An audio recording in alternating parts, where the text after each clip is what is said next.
Have you ever wondered why some books grip you from page one to page whatever, whereas others lose your interest partway through and then you never finish them? What if I told you that it may not be the writing itself, but the length of the book? That's what I'm going to talk about in this episode of the Author Switch podcast. We're going to find out, how do you determine what is the ideal length of your book? Stay tuned. Are you an entrepreneur, small business owner, or consultant looking to boost your authority, influence, and impact? The Author Switch podcast with best-selling, award-winning author Carma Spence is your answer. Tune in for actionable advice, powerful strategies, and engaging interviews to turn on your author switch and take your business to the next dimension. The Author Switch. Hi, my name is Carma Spence, and I help entrepreneurs write a lead-attracting book in 90 days or less. So let's dive in and talk about book length. So before I start going into all the things I'm going to be talking about the psychology, market analysis, and then give you some practical tips. I want to talk about this Goldilocks Principle, the Goldilocks Principle of book length. So we all know the story of the three bears. And Goldilocks goes into their house, and we're going to pick the porridge. She eats Papa's porridge, and oh, it's too hot. And she eats Mama's porridge, and oh, it's too cold. And then she eats Baby's porridge, and goes, oh, it's just right, and she eats it all up. Well, that's great for Goldilocks. But what if you went into the bear's house? Would you think Papa Bear's porridge was too hot, or Mama's bear's porridge was too cold, or Baby Bear's porridge was just right? Perhaps, perhaps not. And that is, I guess, the rub when it comes to book length. I can't sit here and tell you, well, your ideal book should be X number of pages, because it depends. It depends on a number of things. And I'm going to be sharing with you many of those things so that you can make a educated decision about how long your book should be. So first, let's talk about the psychology behind book length. First, you need to consider your audience and what is their attention span and their engagement with the topic of your book. In general, books are getting shorter because, in general, attention spans are getting shorter. But that isn't true of every book. If you were to write an epic fantasy novel that was shorter than a certain number of pages, you would lose your audience because they expect books that are this thick. Whereas if you were to write a book that thick that was all about, I don't know, raising hamsters, you'd lose your audience. No one would buy it. You need to think about the psychology of your particular audience. What is their attention span? What are they expecting for a book of your topic? Concept number 2, perceived value and authority. Okay, I don't know where those balloons are coming from. I have no idea why. I go like 2 and the balloons go up. I do not know what that's about. Anyway, all right. So point number 2 is perceived value and authority. Longer books often carry a greater weight when it comes to authority and can be perceived as being more important. However, if your book's too long, no one's going to read it. So it doesn't do anything for your authority. What is your goal with this book? For example, I often talk about writing short books because I'm talking about lead generating books. Those thicker books, they are not good lead gen. They're great at building authority. They're great at building thought leadership. They are terrible at lead gen. Why? And this is a story that Dan Henry shared, and it illustrates my point. So he gave away a book that was a traditional length, and then he waited for the leads to come in. Leads didn't start coming in for like 1 to 2 months. So the next time he gave away a book for lead gen, it was a short book. Leads came in within hours. So the shorter the book, not only will you get more leads, you'll get them faster because they'll read the book, go, oh, well, this person's cool, and they'll contact you. Whereas if they have to read through a thick book, there's no guarantee they'll finish it. And therefore, if they don't finish it, there's no guarantee they will join your list or contact you at all. Point number 3 for the psychology of book length is genre expectations. Like I was saying before, in fiction, often thicker is better.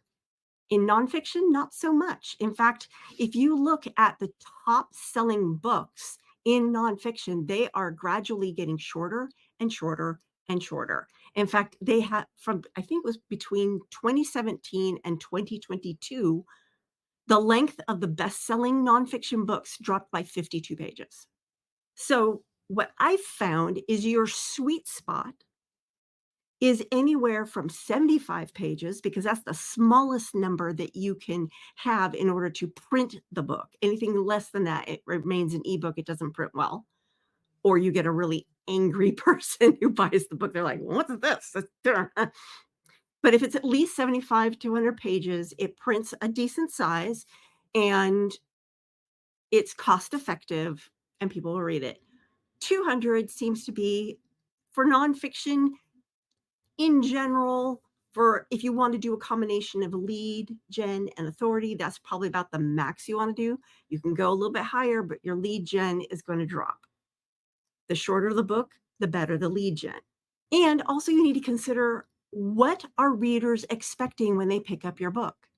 If they're expecting something that's going to help them solve one problem, they're going to expect a shorter book. If they're expecting something that's going to teach them a new idea, a new concept, a new way of perceiving the world, they might expect something a little bit longer. You need to figure out, what are the expectations of books like yours? Point number 4, reader commitment and satisfaction. So again, depending on what the expectations are, the longer the book, usually the lower the engagement. So for example, I picked up a book, it was about nutrition. It was like heavily science-based. And when I first started reading it, I was like, oh man, this book is awesome. This is great. It was this thick, tiny print.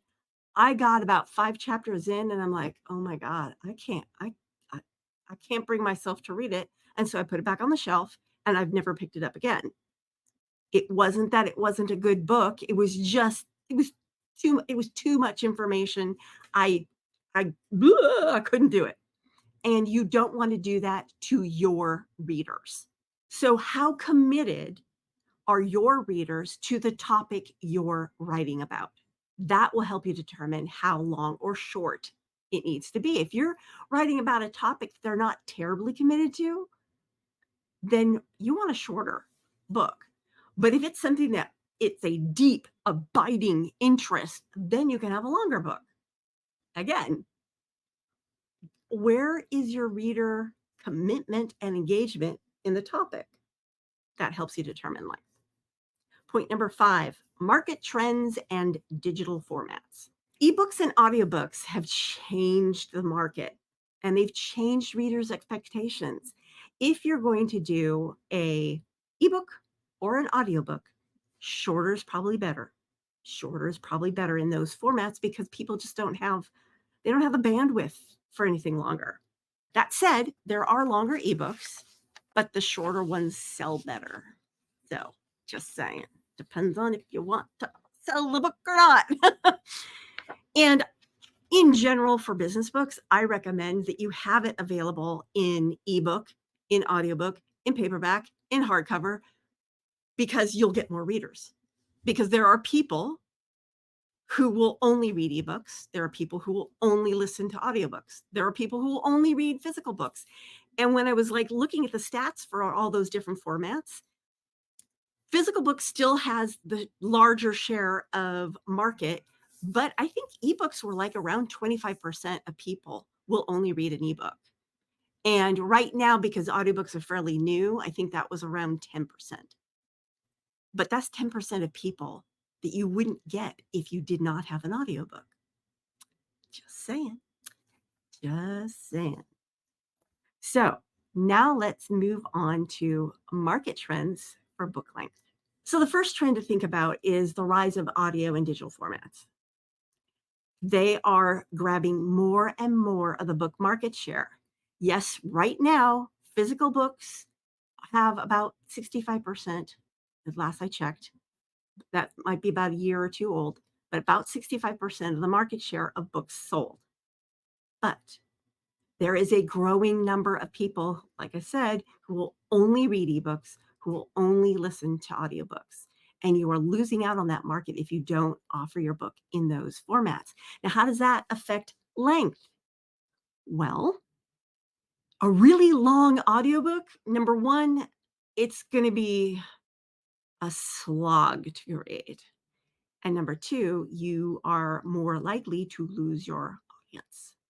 The best audiobooks are probably around, I haven't done the deep research on this, but from what I've been able to gauge, they're around 150 to 200 pages, which ends up to be anywhere from 1 to 3 hours. That's your average audiobook length that you're going to hold your audience. And when it comes to a drier topic, the shorter, the better. Point number 2 in market trends, that is niche topics and specialization. Again, consider what are the expectations of your particular topic and specialization. Someone who's writing about, I don't know, raising rabbits. I don't know why I'm like on this thing for raising rodents, but I don't know, maybe I think they're cute. So you got a book about raising rabbits. The attention span for someone who's going to read that book is much shorter than, say, someone who is writing about, I don't know, the history of Star Trek. Because those are rabbit fans. They'll read thicker books. They will. They just will. So think about, what is the topic you're writing about? What is the reader engagement? What is the reader expectation? What is the reader interest? That tells you a little bit about how long your book can be. The last part is short form content versus bite-sized learning. So this year, I'm writing a book a month, and the first 5 books are eventually going to become an anthologies, but each of these 5 books is going to be a short read. They will be able to be read in 2 hours or less. In fact, the book that dropped this month in January is 44 pages long and can be read in about an hour, because it didn't need to be any longer. It really didn't. It's all about coming up with your best book idea for a lead generating book. And this kind of talks about the Goldilocks principle, honestly. How long should your book be? However long it needs to be. Don't fill it with fluff just to make it longer. What you do is, if your book is short because you've said everything you need to say about a topic in about 50 pages and therefore can't do a physical book, that's okay. Your readers will appreciate you writing a shorter book. And then what you can do is write a book that's related to it, slap them together as an anthology, and bam, now you've got a physical book. Each book doesn't need to be a physical book on its own. Just saying. All right. So now I'm going to talk about some practical tips for determining your book length. And a lot of this is stuff I've already said, but I'm going to reiterate it as practical tips. 1, understand your audience. What length are they willing to read? What are they expecting to read? What will actually guarantee, as close as you can, that they will read from word 1 to the last word? First word to last word. What length are they willing to read from end to end? Practical tip number 2, consider the purpose of your book. For example, when I said lead gen, if your book is lead gen, you want a shorter book. If your book is, say, thought leadership, then you probably want a longer book. If your book is educational and you want to give them a how to do a process, you may need something that's longer. For example, public speaking superpowers. That's basically a public speaking class in a book, and it's around 200, 250 pages, and it really couldn't be much shorter, because then I would have had to leave out important information that my audience needed. Practical tip number 3, analyze comparable books. So what you do, because Amazon lists how long a book is, take the top 5 to 10 books in your topic and look on Amazon and find out how many pages they are. How many pages are? And then what is the average? Now, if there are clear outliers, like you picked out 10 and one has 75 pages and one has 5,000 pages and all the rest are around 200 to 300, get rid of the outliers because you want a more accurate average. But that's what you do. You take 10 of those books, you add up all their word counts, you divide it by 10. That's your average. Your book should probably be around that length. Point number 4, outline your content thoroughly. And this is one of the many reasons why you want to outline your content. And I'm not talking about, Roman numeral I, then capital A. No, I'm just saying, here are all the topics I want to cover in my book. This topic's going to take a long time. This one isn't. Maybe I'll break this one up. That kind of gives you an idea of how long it's going to take you to give all this information. And another thing that happens is you might look at your outline and go, you know what? Not all these topics belong in the same book. What I really have here are 2 books or 3 books. That's better because then you have a series. And a series is always better because it gets you more books. More books gets you more royalties, more leads, more people noticing that you are an author and a business owner. So, tip number 5, balance depth and brevity. So, like I said, you don't want to fill up your book with fluff just because you're trying to reach a certain page count, but you want to dive deep enough into your topic that the book is valuable to the reader. And that will help you determine how long your book should be. Again, that kind of is like your book needs to be however long it needs to be. Point number 6 is consider format and design. Now, you may have a manuscript that at font size 14 is 100 pages, but if you make it 16, it's 200. If you make it 10, it's less.